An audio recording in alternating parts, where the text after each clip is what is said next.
Orang jualan nggak laku-laku, pasang iklan nggak laku-laku, jualan habatus sauda expired, ya kan? Jualan madu pecah botolnya, gitu kan? Ada nggak teman kita yang kayak gitu? Ada, Pak. Solih nggak dia? Solih. Sholatnya selalu tepat waktu, tapi kalau giliran dagang selalu aja dagangannya itu tidak pernah laku. Dan ada yang kayak gitu, ada yang disempitkan, ada yang dilapangkan, dan semuanya itu ada hikmahnya. Apa hikmahnya kalau kita miskin? Loh, kita apa tidak pernah baca toh keterangan dari Imam Ibnu Qayyim? Imam Ibnu Qayyim itu menjelaskan kadang-kadang Allah itu menjadikan kita itu dimiskinkan hartanya oleh Allah. Kenapa? Supaya kita menikmati pada rezeki yang sedikit, dimana kalau harta kita banyak biasanya kita tidak bisa bersyukur pada sesuatu yang sedikit, ya atau tidak? Kalau bapak terbiasa megang itu 2 miliar, 3 miliar, ada uang di kantong kita 100.000, kita akan memandang remeh. 100.000 bayar parkir 2 kali. Ini kalau ada kayak gitu, Masya Allah, jemaah seliwan itu. Maka kemudian dia tidak akan bersyukur, Pak. Kenapa? Dia akan bersyukur kalau hitungannya itu sudah 200-300 juta. Kenapa? Terbiasa membawa banyak, Pak. Tapi kalau kemudian kita jarang bawa uang 1 miliar, mending 1 miliar, Pak. 10 juta aja enggak pernah. Lo dapat uang 10.000 aja bisa bersyukur, Pak. Orang kalau terbiasa makan ayam, makan daging, maka kemudian dia tidak bisa menikmati lagi. Justru yang dicari apa? Yang dicari malah yang lainnya. Orang kalau terbiasa makan telur, akhirnya kemudian dia tidak bisa menikmati telur itu. Allah itu kalau bagi orang mukmin, kenapa Allah jadikan ada orang mukmin tidak dimudahkan dia mencari harta? Itu di situ ada hikmah bahwasanya Allah ingin supaya dia bersyukur terhadap sedikit harta. Ketika harta itu kemudian bisa memuaskan kenikmatan dalam hidupnya, ketika harta itu banyak malah tidak bisa memuaskan bagaimana dalam hidupnya itu. Jadi kalau kadang-kadang kita miskin itu apa? Supaya Allah itu melihat kamu dapat 5.000 aja syukur. Dan itu ada yang dimiskinkan semacam itu, Pak. Kita apa tidak rindu, Pak, saat-saat mungkin tidak punya apa-apa gitu. Lihat bapak orang tua kita makan pohong pisang nikmat, Pak. Kalau coba sekarang, Pak, makan daging sampai bosan, belenger gitu. Ayam itu kita ini sebenarnya sebagian dari kita sudah bosan gitu. Sampai ayam itu dibuat namanya itu macam-macam gitu. Ayam kremes, ayam keletak. Nah, karena orang itu sudah mulai bosan dengan ayam, Pak. Karena kemudian Allah itu pingin supaya ketika ada yang dimiskinkan oleh Allah, di situ Allah itu pingin supaya dia itu bersyukur terhadap sedikitnya harta. Kenapa? Salah satu definisi ketakwaan itu bersyukur terhadap sedikitnya harta. Makanya di situ kita paham, Allah lapangkan, Allah sedikitkan, dan itu semuanya punya hikmah. Saya punya kisah, Pak, nyata. Ya, ini saya dapatkan sekitar 4 tahun yang lalu atau 3 tahun yang lalu. Saya pernah, Pak, ngelewatin Jogja saat itu ketika wisata, kemudian rekreasi sama istri saya. Dari ngajar di Solo, kemudian pengen jalan-jalan ke Jogja. Masya Allah ya, saat itu, Pak, saya mendapati berhenti di lampu merah. Salah satu jalan, saya lupa jalannya itu. Tapi di Jogja saya masih ingat itu. Ada pengamen, Pak, tapi nggak membawa alat musik. Pakai jilbab ibu-ibu. Dia jilbab, kemudian ibu-ibu. Kemudian dia dekat, kemudian dia menepukkan tangannya sambil bernyanyi qasidahan, Pak. Saya ngelihat ibu tua ini harusnya sudah istirahat di rumah, Pak. Maka saya, Masya Allah ya, saya ngasih, Pak. Saya tentunya, maaf ya, mungkin beda dengan ustadz yang lainnya. Kalau saya ada pengamen, sebagian dari pengamen tetap saya kasih, Pak. Walaupun saya memandang musik itu tidak boleh. Kenapa saya tetap kasih? Ada 3 pertimbangan. 1, karena banyak orang ngamen kadang-kadang dia tidak paham hukumnya. Tidak sebagaimana kita, Pak, yang sudah belajar. Yang kedua, kadang-kadang orang ngamen itu pilihan terakhir dari semua pilihan dan tawaran terburuk yang pernah dia dapatkan.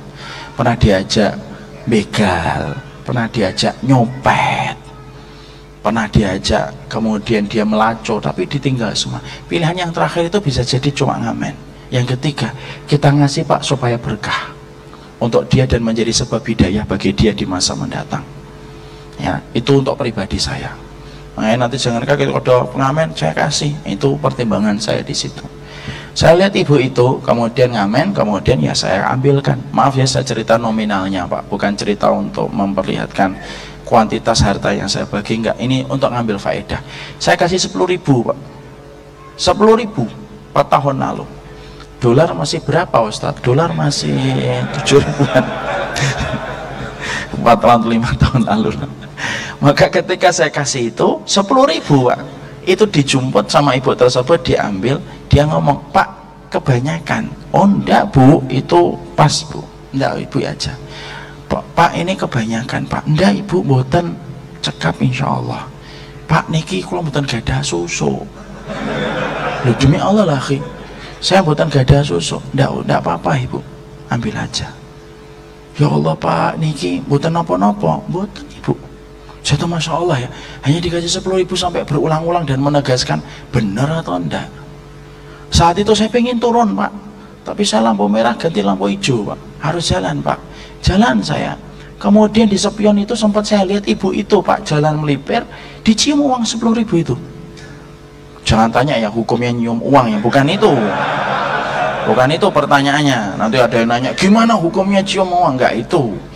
Ibu itu kemudian nyium, kemudian harta 10.000 itu saya lihat itu, saya tuh terenyuh Pak, wallahi saya terenyuh. Saya naik mobil Pak, itu terenyuh ketika ngasih 10.000 itu. Saya tuh akhirnya ingat, ya Allah kapan kita bisa bersyukur atas 10.000 yang Allah kasih. Kalau kita hartanya sudah banyak itu, lo 10.000 itu enggak ngerasa itu rezeki. Ini 10.000 itu kalau jatuh malas ngambil. Itu kan gitu kan, kalau sudah kebanyakan uang itu gitu.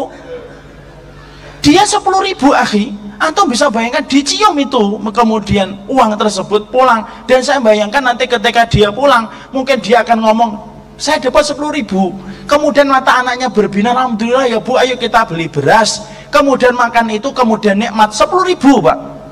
Kita ini kadang-kadang dikasih 1 juta, 2 juta, tidak bersyukur. Kenapa? Cuma 1 juta, karena kebiasaan menggang 200 juta. Dan akhirnya apa? Rezeki itu kemudian hanya terfikirkan kita kalau rezeki itu nominalnya di atas 200 juta, baru itu rezeki, baru sujud syukur. Kalau kemudian baru dapat 100.000 tidak pernah sujud syukur. Kenapa? Kebiasaan bawa harta banyak. Akhirnya apa? Sensitivitas dia untuk memegang harta itu, sensitivitas dia untuk kemudian menilai kenikmatan itu menjadi mahal. Nah itu yang kita khawatirkan. Makanya kemudian yang pertama ini harus paham, Allah itu jadikan antum miskin, saya miskin misalnya, kemudian Allah jadikan itu tidak pernah berniat Allah mendolimi kita. Makanya betul kata Imam Ibnu Qayyim, kenapa Allah jadikan ada yang lapang, Allah uji dia dengan banyaknya harta. Kenapa Allah jadikan sebagian dari teman-teman kita jadi miskin? Karena Allah itu memiliki hikmah supaya dia bersyukur terhadap sedikitnya harta. Anak kita Pak kebiasaan makan daging Pak, mungkin makan daging tidak dimakan, setengah dari daging itu dibuang, tidak pernah merasa mubadir. Coba bapak ini kasih bapak itu anaknya makan daging tiap hari Pak, buang daging tidak terasa Pak. Coba kalau kemudian kita tarik itu dagingnya ke Suriah Pak, lo bukan hanya daging Pak, oh sudah sampai campur dengan tanah aja, masih dipilih Pak, dicuci Pak potongan daging itu, dimakan lagi sama mereka.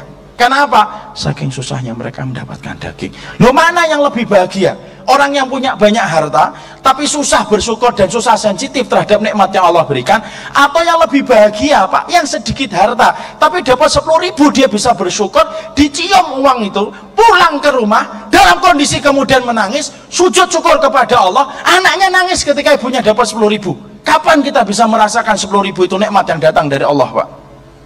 Jujur kita ini, supaya kemudian apa? Tidak ada lagi prasangka sama Allah. Lu Allah kok diprasangka yang buruk. Nah kalau Allah sudah kita prasangka yang buruk, nah terus yang benar siapa?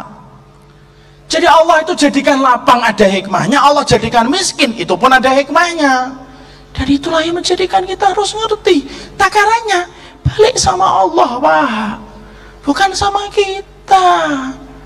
Tidak usah ngurusin sesuatu yang telah diurusin sama Allah. Anak bapak kaya, itu Allah yang mengkayakan anak bapak miskin. Bapak tidak usah risau sampai mengatakan nak hidupmu belum barokah nak, hanya gara-gara anak kita belum memiliki harta. Ya tidak gitu Pak.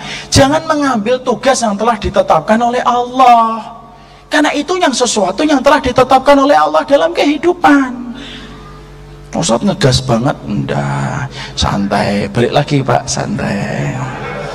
Ngegas itu supaya kita paham Pak, karena banyak orang yang suka suudon sama Allah. Anak paling tidak suka kalau kita suudon sama Allah Pak. Lah kalau kita sudah suudon terus yang benar sopo?